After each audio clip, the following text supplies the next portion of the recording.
Shalom, perkenalkan, nama saya Utari Bidol dengan NIM 12205111046.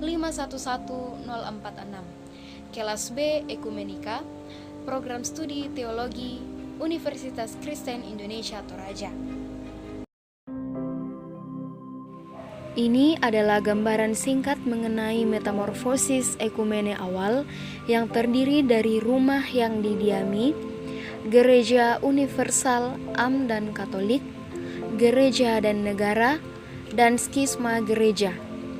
4 hal inilah yang menghadirkan pemahaman baru ekumene.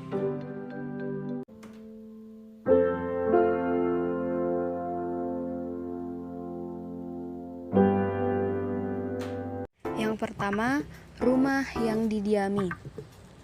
Ekumenika biasa juga disebut ekumene atau oikumene, yang berasal dari bahasa Ibrani yaitu oikos dan menein. Oikos berarti rumah, menein berarti tinggal, sehingga dapat disimpulkan ekumene atau oikumene berarti rumah yang ditinggali atau dunia yang didiami. Pengertian ekumene secara luas. Ekumenisme berarti inisiatif keagamaan menuju keesaan atau kesatuan di seluruh dunia. Pengertian ekumene terkait dengan gereja yang baru mulai muncul pada awal kelahiran agama Kristen, yaitu abad kedua dan ketiga, di mana pada saat itu gereja mulai berlembaga sampai abad pertengahan. Yang kedua yaitu gereja universal, am dan katolik.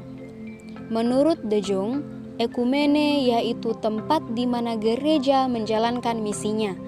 Dalam pandangan ini, ekumene adalah gereja yang universal, gereja yang am dan katolik dalam konteks pemikiran Yunani saat itu.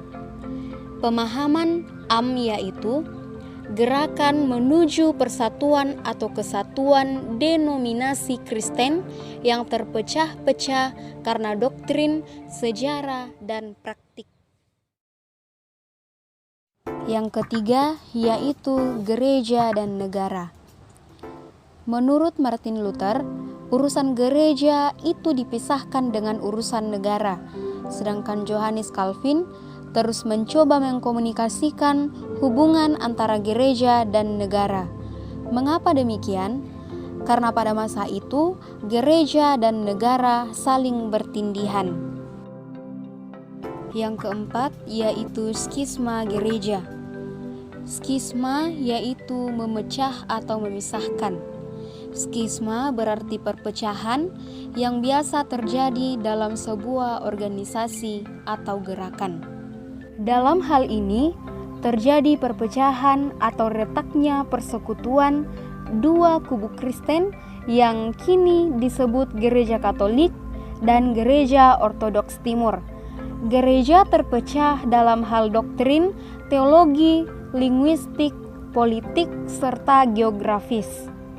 Skisma dari Gereja Katolik merupakan titik awal munculnya Gereja Reformasi pada abad ke-16 oleh Martin Luther melalui 95 dalil yang dipajang di Gereja Wittenberg pada 31 Oktober 1517.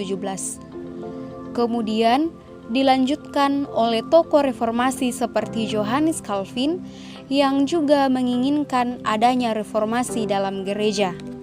Seiring berjalannya waktu, muncullah gereja-gereja reformasi yang sering disebut gereja-gereja Protestan yang telah memisahkan diri dari Gereja Katolik Roma. Terjadi juga denominasi dalam gereja Protestan. 4 hal itulah yang menghadirkan pemahaman baru dalam ekumene. Dalam pemahaman baru ekumene, muncullah gerakan ekumene yang berjuang untuk membangun kembali kesatuan gereja dan melihat realitas di mana sudah berulang kali gereja memecahkan diri. Perkembangannya lebih banyak dipelopori oleh para pemikir-pemikir gereja Protestan. Contohnya, pada tahun 1910 di Edinburgh, Skotlandia, dilaksanakan konferensi misi untuk membahas tentang kesatuan gereja. Pertemuan ini dipandang sebagai titik awal gerakan ekumene pada abad 20. Gereja Katolik bertumbuh semangat ekumenis sendiri, baru terlibat secara resmi dalam gerakan ekumene setelah Konsili Vatikan II dengan hasil sikap resmi Gereja Katolik terhadap ekumenisme. Demikianlah materi metamorfosis ekumene awal yang dapat saya jelaskan. Sekian dan terima kasih. Shalom.